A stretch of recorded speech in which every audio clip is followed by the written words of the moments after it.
aviação industrial chama de tecnologia de baixa percepção. O resto do mundo chama de stealth, aviões invisíveis ao radar. Quando sobe neste avião, você se sente como se estivesse entrando em uma nave espacial. Desenvolvido em segredo, a história completa do jato F-117 Stealth e do avião de bombardeiro B-2 Stealth até hoje não podia ser contada. Podemos chegar em qualquer parte do mundo em 24 horas. Vamos revelar como um conceito fracassado de 1940 desenvolveu-se e transformou-se em uma das aeronaves mais modernas da história. Veja cenas recentes que te levam para dentro do mundo secreto do Stealth. E conheça desde embarcações Stealth até veículos aéreos de combate sem piloto com mísseis Stealth mortais.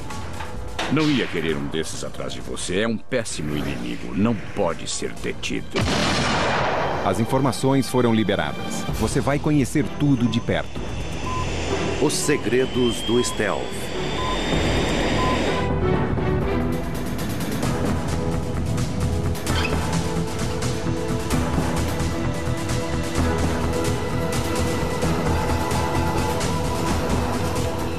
Em 24 de março de 1999, 2 aviões bombardeiros B-2 Stealth decolaram da base da Força Aérea de Whiteman, iniciando uma missão de combate que duraria 30 horas.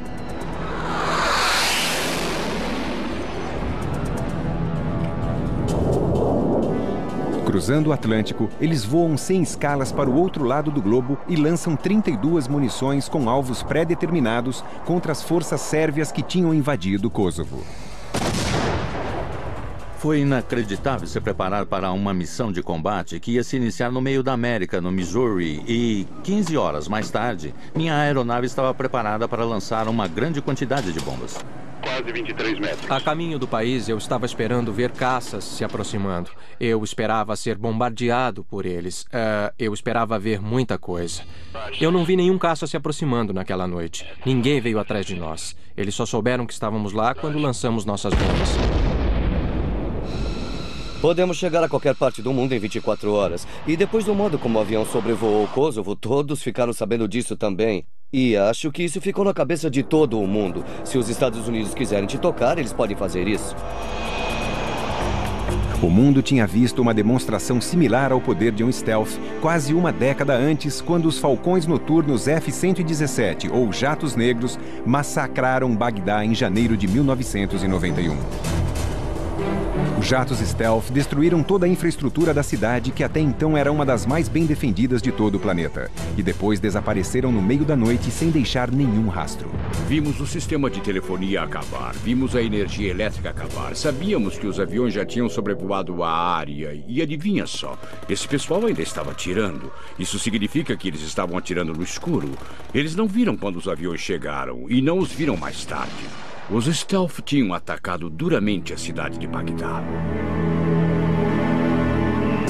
O Nighthawk F-117 e o bombardeiro B-2 representam um salto revolucionário na tecnologia e uma grande transformação na maneira de conduzir uma guerra.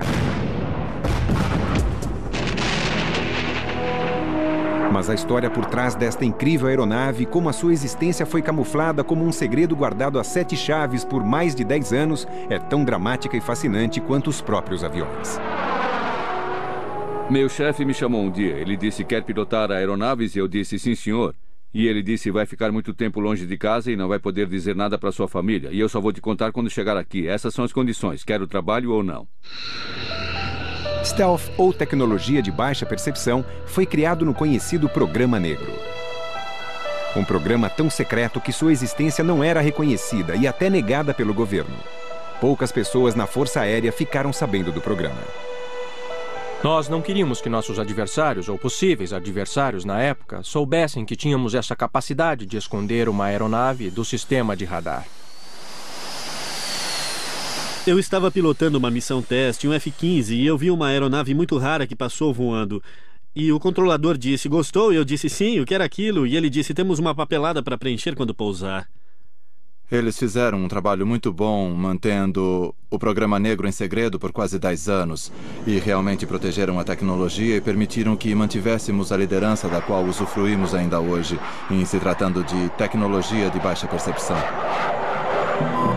A expedição para a criação da aeronave Stealth começou como um esforço para combater a tecnologia secreta de uma época anterior, o radar. Uma tecnologia que se sustenta na detecção através do rádio e que, na verdade, foi desenvolvida na Segunda Guerra Mundial.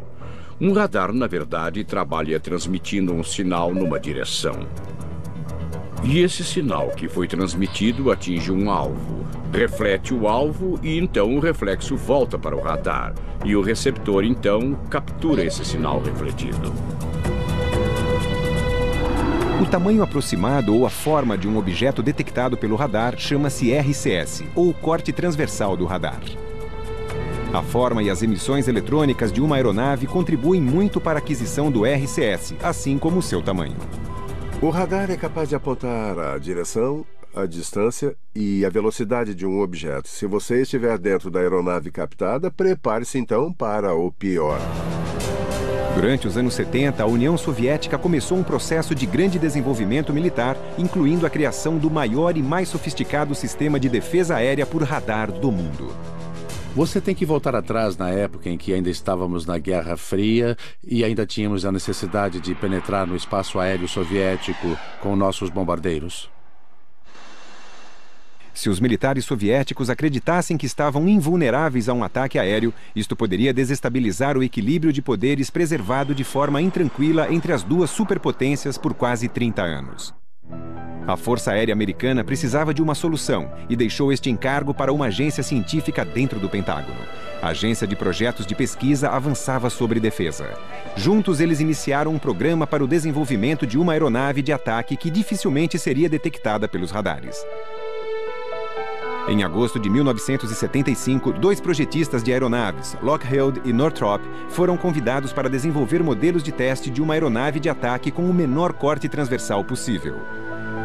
A companhia com o melhor design seria recompensada com um contrato para construir 2 aeronaves. Ben Rich, diretor da divisão de desenvolvimento de projetos avançados da Lockheed, a lendária Skunk Works, seguiu os conselhos de Dennis Overholser, um jovem engenheiro eletrônico.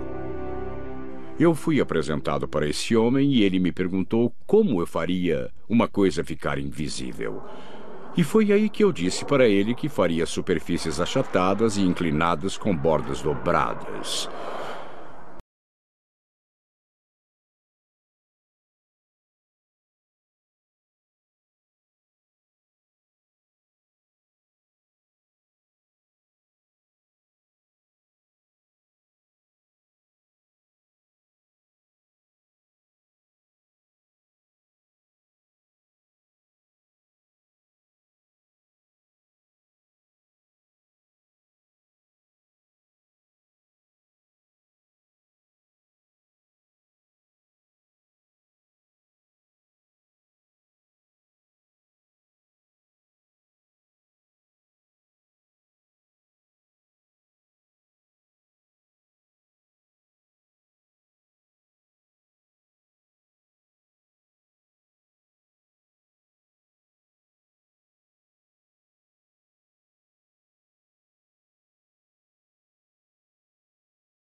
Da aeronave seria coberta por um material absorvente de ondas de radar, ou seja, o RAM. Os engenheiros da Skunk Works batizaram a aeronave de Diamante Perdido porque ela não se parecia nada com alguma coisa que pudesse voar. 2 modelos foram construídos e um era um modelo de corte transversal por radar que iria para a câmara de testes. Não tínhamos como prever o que aconteceria, era tão imperceptível que o Diamante Perdido não foi nem visto na câmara. Deixei de ser considerado um bobo e fui promovido a gênio. Northrop, concorrente de Lockheed na luta pelo contrato do Stealth, era comandado pelo engenheiro de design Irv Walland e pelo técnico em eletromagnética Dr. John Cashan. Eles também criaram um design multifacetado, mas o modelo deles tinha a superfície das asas mais curvadas e usava o RAM de forma mais conservadora. A competição estava muito acirrada. O projeto de Northrop, na verdade, tinha melhor capacidade de voo e melhor aerodinâmica. E Lockheed tinha a melhor marca. E era para isso que o jogo servia. Lockheed ganhou o contrato e, sob o pseudônimo Have Blue, começou a desenvolver o modelo demonstrativo de seu design. O desafio agora era criar uma aeronave que pudesse voar e que se mantivesse oculta. Os riscos não poderiam ser maiores. Em 1974, um estudo secreto do Pentágono previu que se uma guerra contra a União Soviética estourasse, toda a Força Aérea norte-americana seria destruída em apenas 17 dias.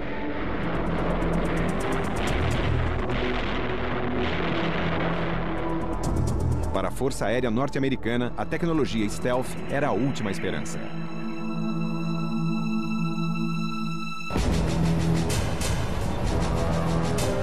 Em meados de 1970, o Departamento de Defesa temia que a União Soviética tivesse superado os Estados Unidos em matéria de poderio militar. O Pentágono acreditava que o único modo de restaurar o equilíbrio dependia de uma pequena aeronave com um nome engraçado que tinha sido projetada para ser invisível para os radares. Mas será que ela poderia voar? O Diamante Perdido nunca teve a intenção de ser projetado na forma de uma aeronave. A intenção era só provar um conceito. Ainda pairavam muitas dúvidas a respeito de sua capacidade de voo. Mas o projeto multifacetado tinha mais capacidade de voo do que se podia prever. Quando eles colocaram o modelo aerodinâmico dentro do túnel de vento e tentaram medir a elevação e a força de resistência, o Departamento de Aerodinâmica se surpreendeu. A estimativa de resistência tinha sido superada. Então a equipe de aerodinâmica disse: talvez existam maneiras de mudar isso e ensiná-lo a voar. A Skunk Works e a equipe de design avançado de aeronaves da Lockheed transformaram o Diamante Perdido no projeto Have Blue, ou seja, a primeira aeronave stealth do mundo. Mas isso não teria sido possível sem um sistema de controle de voo no qual os computadores a bordo fizessem ajustes constantes a cada minuto para manter a aeronave estável durante o voo. Um sistema similar é usado ainda hoje no F-117.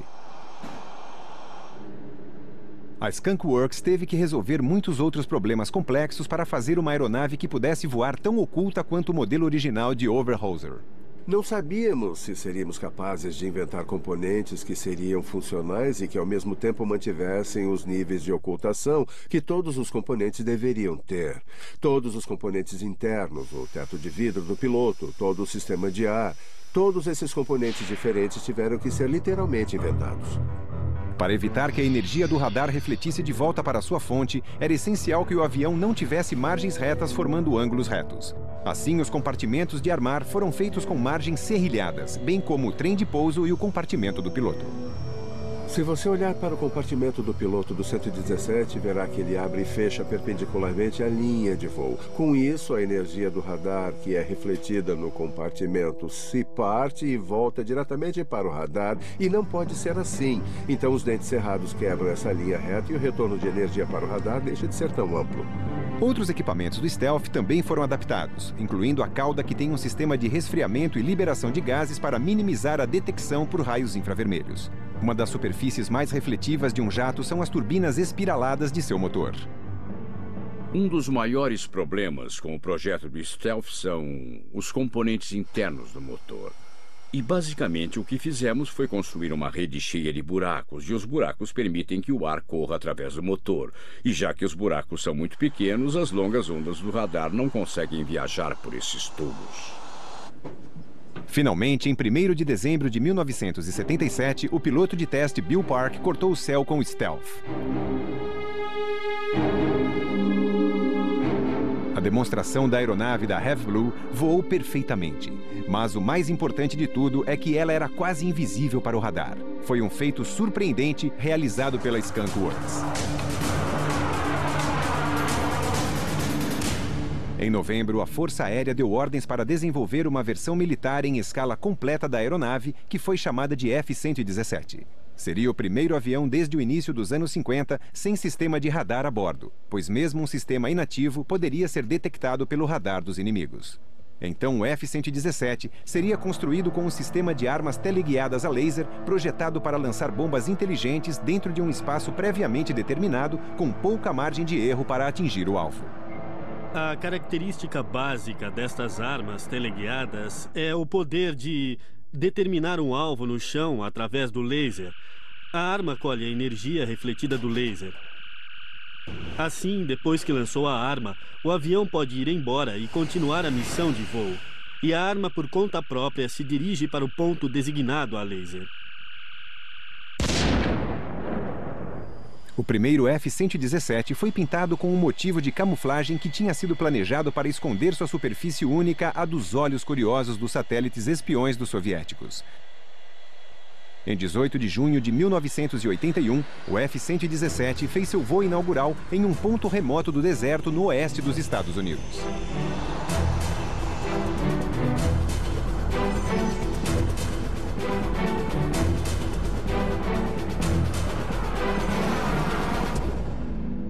Na mesma época, a Força Aérea começou a construção de uma base secreta para os Stealth no deserto de Nevada. Os pilotos foram recrutados para o programa, mas nenhum deles sabia o que iria pilotar.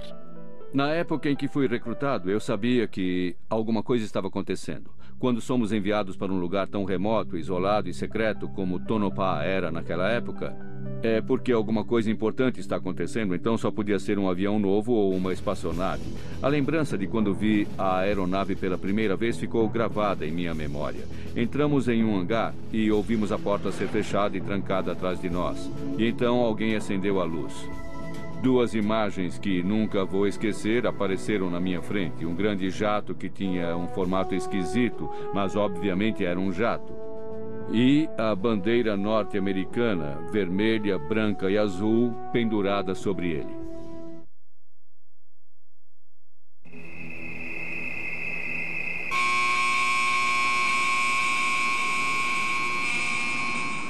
Pintados de preto para combinarem com o céu noturno, os jatos só voavam durante a noite. Durante o dia, os pilotos dormiam em quartos escuros. Nos finais de semana, eles podiam deixar este mundo escuro para visitar a família que não podia saber de nada. Todas as famílias viviam em Las Vegas, então toda segunda-feira voávamos para a base e só retornávamos na sexta-feira. As famílias não tinham nem ideia de onde estávamos, desaparecíamos e voltávamos só na sexta. Em meados de 1980, a existência de um tipo de aeronave invisível deixou de ser um segredo. Em 10 de novembro de 1988, o Departamento de Defesa finalmente revelou o F-117 para o mundo, distribuindo esta foto que obscurecia as linhas do jato e distorcia sua verdadeira forma e tamanho.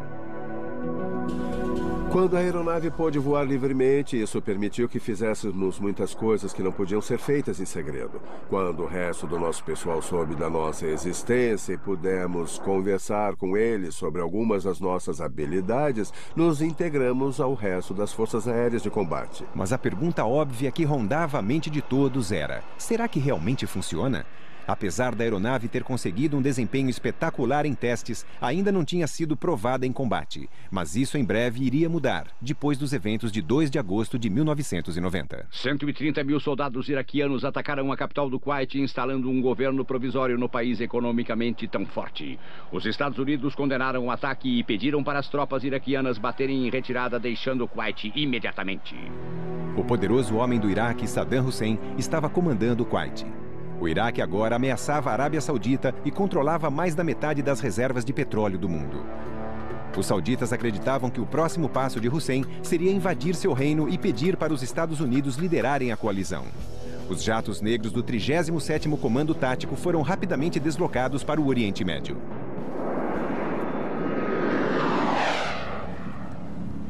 Quando Hussein desobedeceu o prazo final imposto pelas Nações Unidas para se retirar do Kuwait, a coalizão foi forçada a tomar providências.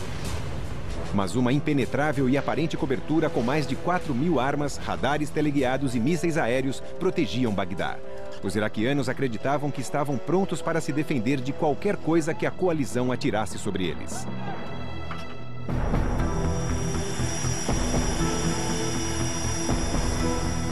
Em 17 de janeiro de 1991, 2 jatos negros deixaram a base aérea de King Khalid, na Arábia Saudita, e se encaminharam para o centro de Bagdá. A Operação Tempestade no Deserto estava prestes a começar. Todos sabiam quando partimos naquela noite que existia uma grande probabilidade de que alguém naquele quarto talvez não retornasse à base conosco.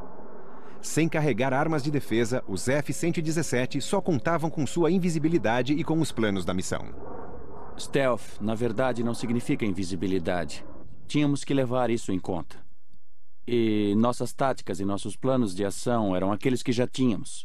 Se conseguíssemos escapar do corte transversal do radar e empregar determinadas táticas, podíamos criar uma situação onde você passa despercebido. As pessoas não ficam sabendo que você está ali, elas não podem te ver. O delicado corte transversal do F-117 reduz dramaticamente o efetivo alcance de uma instalação de radar, criando lacunas na rede de defesa aérea, podendo assim passar despercebido. Um sistema computadorizado de bordo comanda a missão programando a aeronave para voar pela rota com menos risco de ser detectado pelo radar até que ela alcance o alvo. Acho que todos já disseram que aquela noite foi muito tensa. Nós nos preparamos e fomos direto para o campo, todos se encaminhando para Bagdá. A aeronave nunca tinha sido usada, então estávamos um pouco preocupados porque não sabíamos se ia funcionar de verdade. Um pouco antes das 3 da manhã, hora local, os jatos negros chegaram. E com as luzes apagadas e os rádios mudos, eles sobrevoaram Bagdá.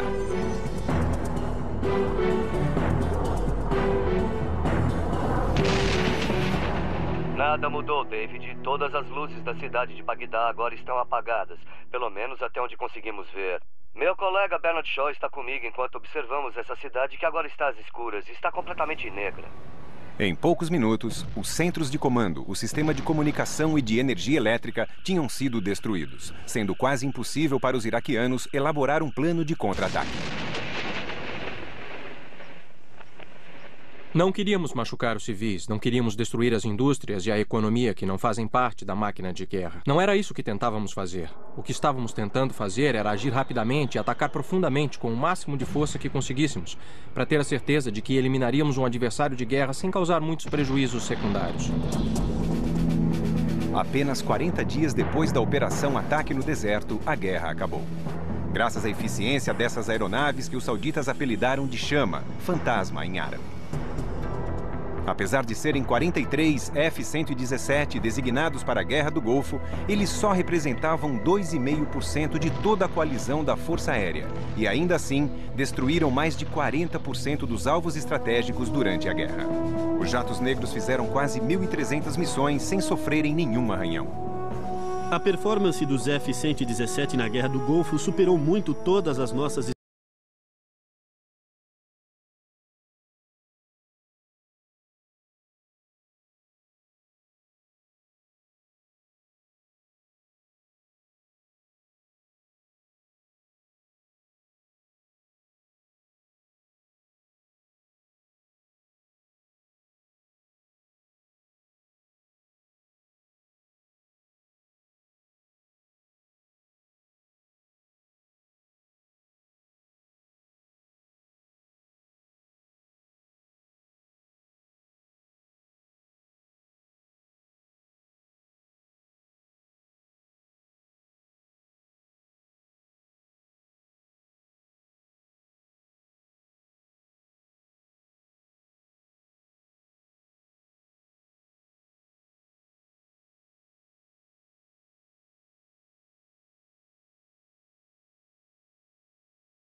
eficiência aerodinâmica.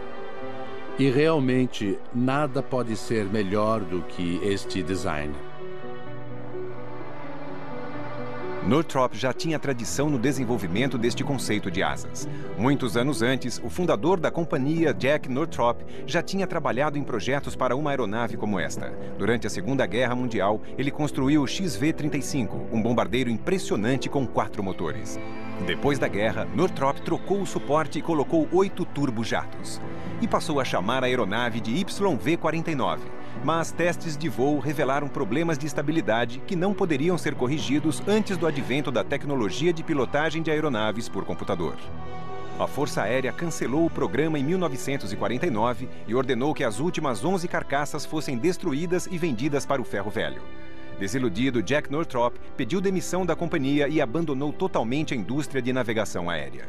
O YB-49 não era um modelo dirigido para chegarmos ao B-2, mas o B-2 tinha a mesma dimensão em polegadas do YB-49, que era de quase 52 metros. O YB-49 nos deu a dica de como fazer o controle direcional de dentro do avião. Quando você queria pilotar, não tinha uma cauda e não tinha um leme. Então, o YB-49 usava superfícies bipartidas na extremidade das asas do avião e o B-2 adotou essa técnica e a utiliza até hoje. Como o design do bombardeiro stealth estava quase finalizado, oficiais da companhia pediram para a Força Aérea um certificado de segurança para entregarem para seu velho chefe e o levaram para uma reunião no quartel-general. Jack Northrop já era idoso naquela época, ele estava com 80 anos. Fizemos um resumo dos detalhes do programa para ele e ele começou a fazer um monte de perguntas e fomos respondendo. E ele foi assimilando tudo e disse, parece que está tudo bem. E ele estava tão satisfeito quanto estupefato com tudo aquilo. No caminho de volta, ele disse, agora eu sei porque Deus me manteve vivo por tanto tempo. Ao contrário do projeto original, o B-2 seria beneficiado com um programa de computador chamado AutoCAD ou Auxílio Gráfico Computadorizado. O próprio esboço, demonstrando um jato com curvaturas prolongadas, se comparado com versões anteriores da tecnologia Stealth, que eram mais lapidados, mostrou a relação direta entre o esboço do B-2 e os avanços que estavam ocorrendo nos computadores. Muitos anos antes do projeto do B-2, Northrop tinha projetado e construído o Test Blue, uma aeronave de vigilância e combate imperceptível ao radar que pode ser vista aqui em uma gravação rara. Ela era curva de todos os lados para, assim, evitar os radares. O programa Test Blue esclareceu muitos dos problemas, embora os aviões não se parecessem entre si. Chegamos a curvaturas alongadas e a uma aerodinâmica mais eficiente. Obtivemos materiais internos que foram abertos para a corrente aérea, ao invés de ficarem com uma grelha na frente. Sensores melhores foram desenvolvidos e atingimos alto nível de aviônica. A experiência do Northrop com o Test Blue provou que um veículo stealth poderia ser construído com superfícies aplainadas que iriam despistar a energia do radar que seria lançada sobre o veículo, produzindo pequenas ondas de radar manejáveis que poderiam ser desviadas da sua origem. A parte mais difícil do B-2 não era projetar um formato que atendesse às necessidades impostas e sim começar o processo de construção do mesmo. Pesquisamos cerca de 900 tipos diferentes de materiais antes de escolhermos os que seriam usados no B-2. O material estrutural básico do B-2 é um composto de fibra de carbono que é mais forte do que o aço e mais leve do que o alumínio. É muito durável e ainda pode ser disposto em camadas e moldado para criar contornos precisamente controlados. Este material forma a camada externa do avião. O B-2 foi projetado de fora para dentro, e a maioria das aeronaves é projetada de dentro para fora. Primeiro projetam a estrutura básica e depois projetam a carcaça. E com isso não dominamos a parte externa da aeronave e não podemos fazer um controle apropriado dos sinais dos radares.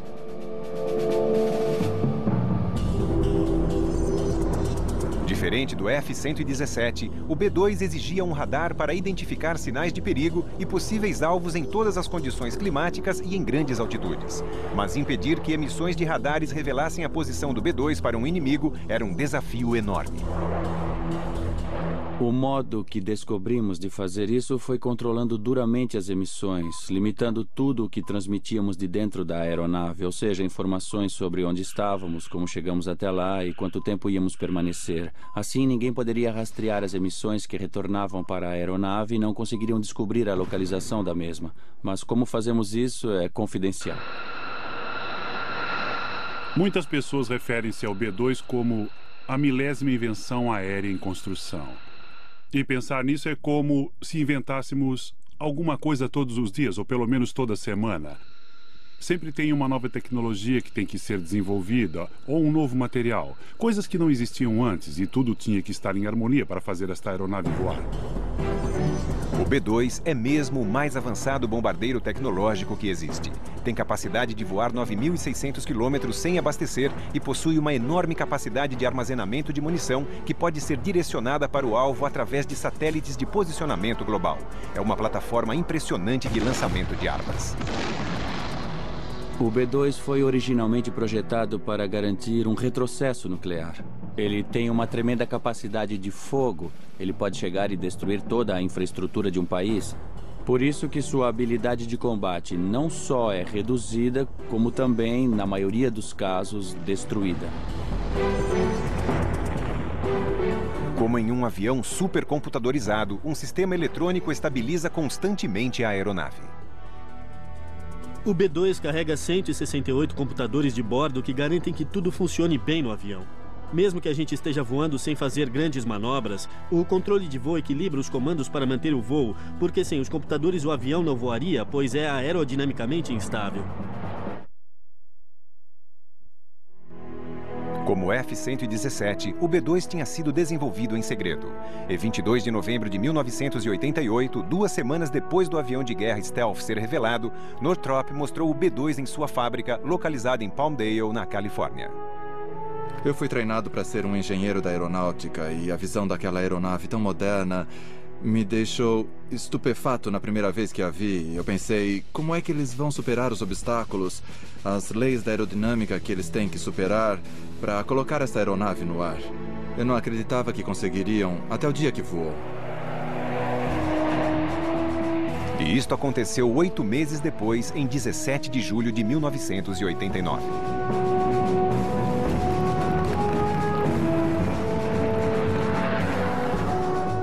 Mas o grande bombardeiro só seria testado 10 anos mais tarde.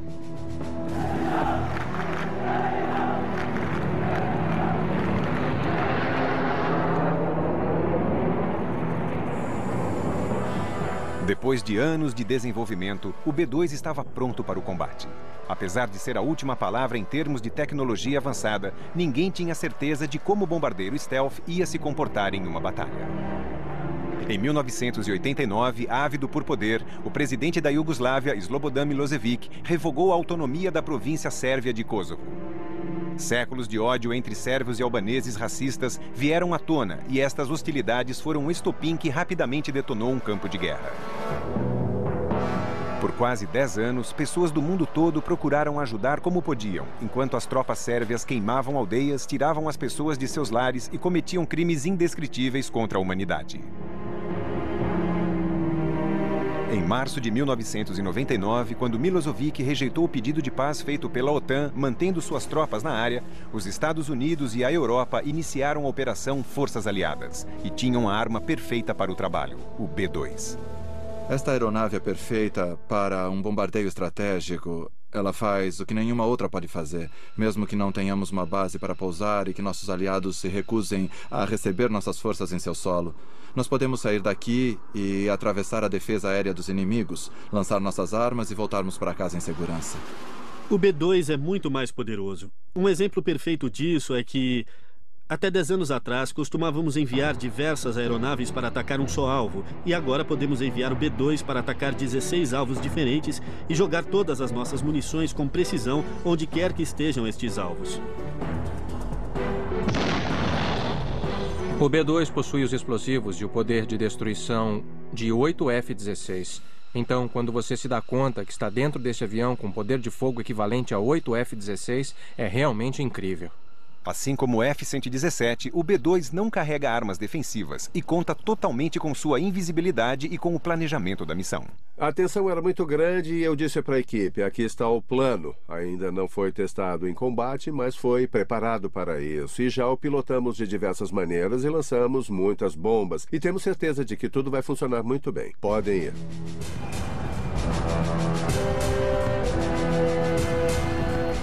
Os bombardeiros negros saíram da base da Força Aérea de Whiteman, no Missouri, na manhã de 24 de março de 1999. A viagem deles através do globo estava prevista para acabar em Belgrado, no final da noite.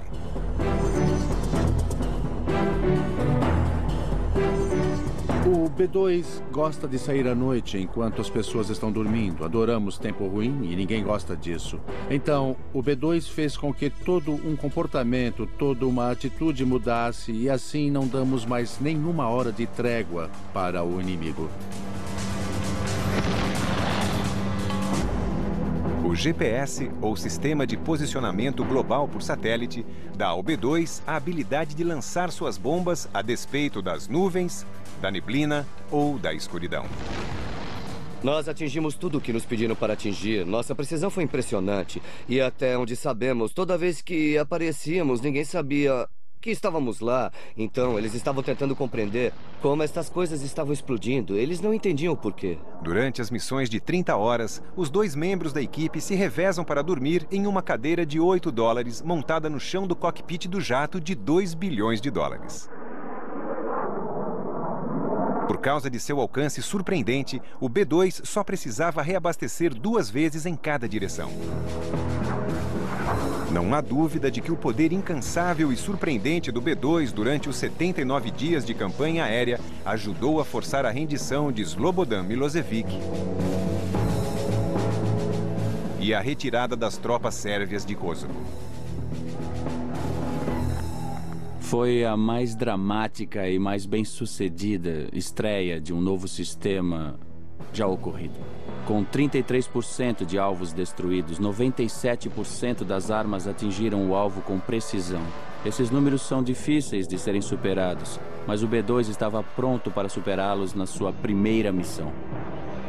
Se alguém disser que nós vencemos em Kosovo, muito obrigado pelo elogio, mas foi um esforço conjunto.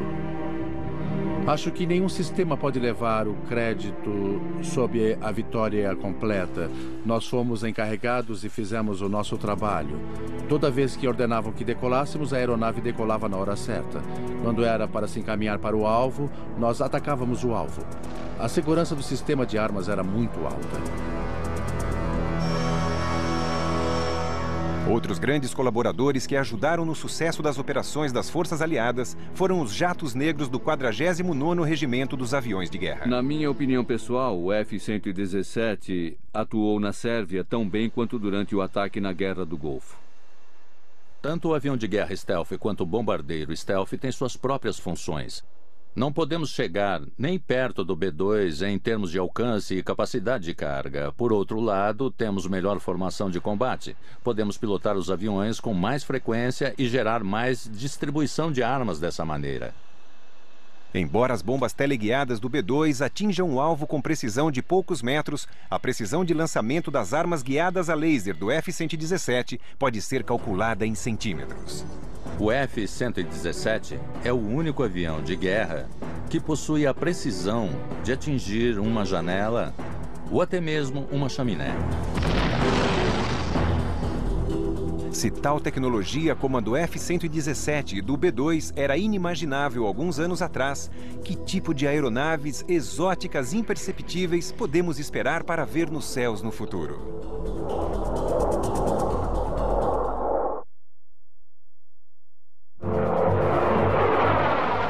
Embora as aeronaves stealth pareçam expressar a última palavra em termos de sistemas modernos de armas, elas só representam as primeiras gerações de uma tecnologia que ainda está engatinhando. Não existirá qualquer aeronave no futuro que não tenha tecnologia stealth. Temos que analisar a tecnologia stealth para medir a capacidade de sobrevivência da aeronave. Já surgindo no horizonte, podemos vislumbrar o F-22 Raptor de Lockheed, que substituiu o YF-23 de Northrop como sendo o mais avançado avião tático de guerra no futuro. Nós examinamos o F-22 e ele será uma aeronave stealth. E não se parece nada com o F-117 e tem possibilidades de manobra muito melhores. Não estou falando só de seu desempenho no ar em direção ao solo, mas também de seu desempenho em voo, que obteve um salto quântico em qualidade acima da capacidade que o F-117 tinha. Construído principalmente com compostos e ligas de titânio, o F-22 com assento único combina níveis altos de tecnologia stealth com velocidade supersônica e aviônica avançada. A tecnologia stealth ainda é considerada uma tecnologia relativamente nova para os militares. Tem coisas que foram aprendidas com o F-117 que foram empregadas no projeto do B-2. E tem coisas que aprendemos com o B-2 que foram empregadas no F-22. E iremos aprender coisas com o F-22 que só serão usadas em sistemas futuros daqui a dezenas de anos. Nem todo programa de desenvolvimento stealth tem sido bem sucedido. Depois de rejeitar a oferta de Skunk Works para adaptar o F-117 para decolagens e pousos, a Marinha Americana lançou um programa para criar seu próprio avião de ataque stealth, o A-12. O projeto foi emperrado por uma série de problemas e finalmente cancelado em favor do JSF, ou Joint Strike Fighter, o avião de guerra do século XXI. As razões para a eventual produção do Joint Strike Fighter são inúmeras. Se você considerar que estamos desenvolvendo um avião que vai substituir o Falcão de Guerra F-16, que tem sido o mais bem-sucedido jato de guerra moderno, é difícil dar uma perspectiva do que vai acontecer, pois este programa vai estar cercado de dificuldades. O JSF está sendo projetado em 3 configurações. Uma configuração convencional de veículo de decolagem e pouso para a Força Aérea Americana, em uma versão especial para a Marinha Norte-Americana e uma versão para decolagens e pousos verticais para os fuzileiros navais e para a Marinha Real Britânica.